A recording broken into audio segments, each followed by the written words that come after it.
రావణుడు సీతను అపహరించిన కథ.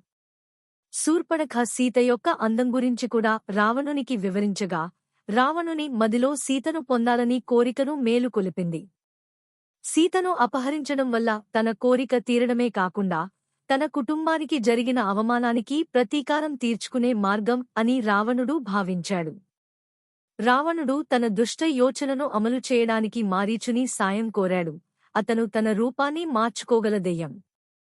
మొదట మారీచ భయపడి వెనుకంజ వేసినప్పటికీ, రావణుడి ఆగ్రహాన్ని తట్టుకోలేక చివరికి సహకరించడానికి ఒప్పుకున్నాడు. మారీచుడు తనను ఒక అందమైన బంగారు జింకగా మార్చుకుని రామ, సీత మరియు లక్ష్మణులు నివసిస్తున్న అరణ్యానికి సమీపంలో సంచరించసాగాడు. సీత బంగారు జింకను చూడగానే దాని అందం చూసి మోహితురాలైంది. రాముని ఆమె ఆ జింకను పట్టుకోవాలని కోరింది. లక్ష్మణుడికి అది ఒక వంచన అని అనుమానం కలిగినప్పటికీ, రాముడు సీతను సంతోషపరచడం కోసం జింకను పట్టుకునేందుకు అరణ్యలోకి వెళ్లాడు. వెనుక నుంచి లక్ష్మణుడికి సీతను కాపాడాలని చెప్పి రాముడు జింకను వెంబడించాడు. బంగారు జింకను చాలా దూరం వెంబడించిన తర్వాత రాముడు అది మామూలు జింక కాదని గ్రహించి తన బాణంతో దాన్ని హతమార్చాడు. బాణం తగిలిన వెంటనే మారీచుడు తన అసలు రూపంలోకి మారి తన చివరి శ్వాసలో రాముడి స్వరాన్ని అనుకరిస్తూ సహాయం కోసం పిలిచాడు. ఆ రాముని స్వరాన్ని విని సీత భయపడింది.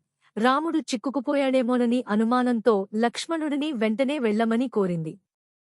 లక్ష్మణుడు అది వంచన కావచ్చని గ్రహించినా, సీత అతనిపై అనుమానం వ్యక్తం చేస్తూ తాను వెళ్లలేదని నిందించింది. ఆమె మాటలతో బాధపడి లక్ష్మణుడు రాముని వెతుక్కునేందుకు వెళ్లాడు. కాని సీతకు రక్షణగా ఒక రేఖ, లక్ష్మణ రేఖ, వేస్తూ ఆమెను ఆ రేఖను దాటవద్దని ఆజ్ఞాపించాడు. లక్ష్మణుడు వెళ్లిన వెంటనే రావణుడు సన్యాసి వేషంలో సీత నివసిస్తున్న ఆశ్రమం వద్దకు చేరాడు. సీత మొదట చింతించినప్పటికీ తన సహజదయతో సన్యాసి అని భావించి రేఖ దాటి రావణుడికి ఆహారం ఇవ్వడానికి బయటకు వచ్చింది. సీత రేఖను దాటిన వెంటనే రావణుడు తన అసలైన దుష్టరూపంలోకి మారి ఆమెను బలవంతంగా పట్టుకుని తన లంకకు ఎత్తుకెళ్లాడు. రావణుడు సీతను ఎత్తుకెళ్లుతున్న సమయంలో వృద్ధ జటాయువు రావణుడిని ఆపడానికి ప్రయత్నించాడు. దశరథుని స్నేహితుడైన జటాయువు సీతను రక్షించడానికి రావణునితో పోరాడాడు.